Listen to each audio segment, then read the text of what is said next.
Hi guys, welcome back to the channel. Hey, if you're new to this channel, take a second and drop down below and hit the subscribe button and ring the bell icon. That way you won't miss any of my awesome videos.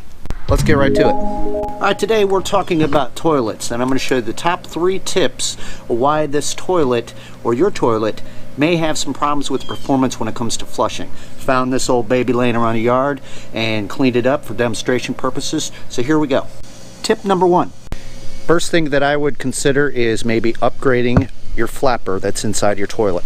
Now when you say upgrade a flapper, aren't most flappers pretty much the same thing? No. Okay, so as you see here, this is a normal, standard, universal flapper that goes in a good share of the toilets that you have in your home or that you're going to run across, unless it's a newer style toilet that has an oversized flapper.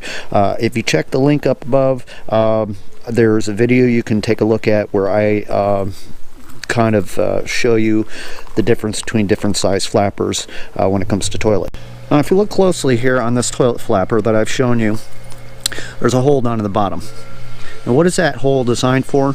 That hole is designed to hold air, and when that flapper goes up like this escapes air, okay? The larger the hole in the flapper, the quicker the flapper is going to fall back down, alright?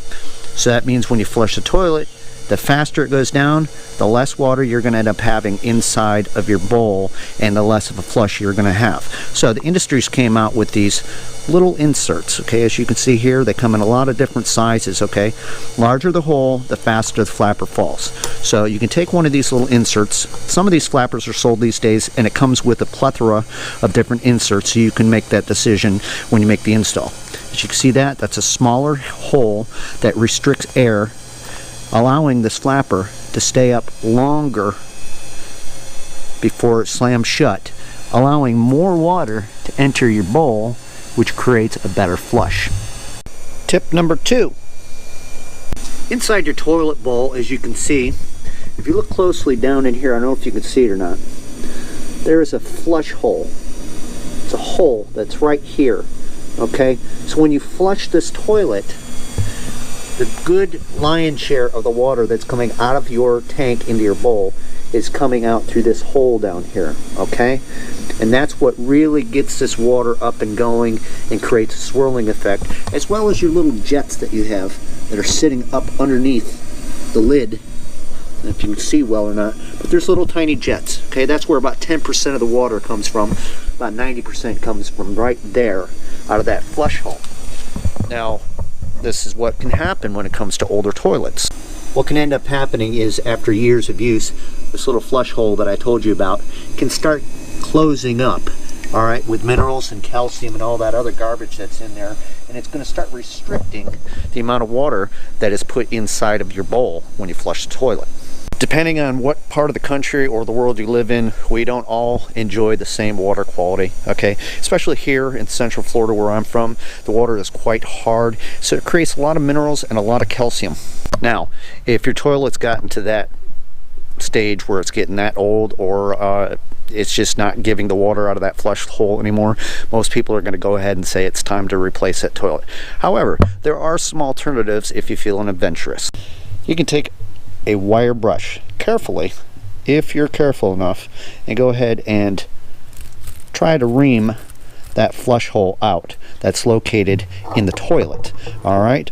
And sometimes you may end up getting lucky enough to get rid of enough of that calcium and stuff that's in there to give yourself a little bit better of a flush. Now when it comes to the jet holes and the stuff that's up underneath the lid of that, that's a little more difficult. You may end up having some success by maybe putting some CLR on a rag and wiping it in there, or a toothpick or something like that. But once it gets to this point, it's usually time for you to go ahead and replace your toilet. Tip number 3.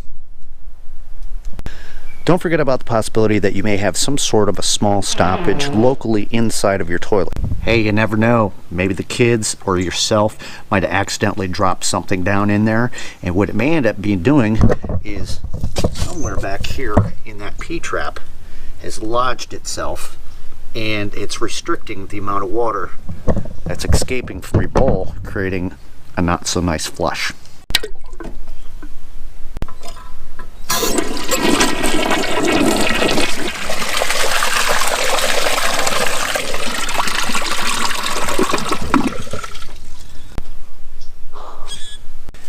Now you may be lucky to be able to use one of these guys. This is a closet auger. I also have another video that I will share the post with you of why you should be using one of these and not a plunger. This may end up helping you. If you get lucky, you might be able to push that object that's lodged in that toilet somewhere.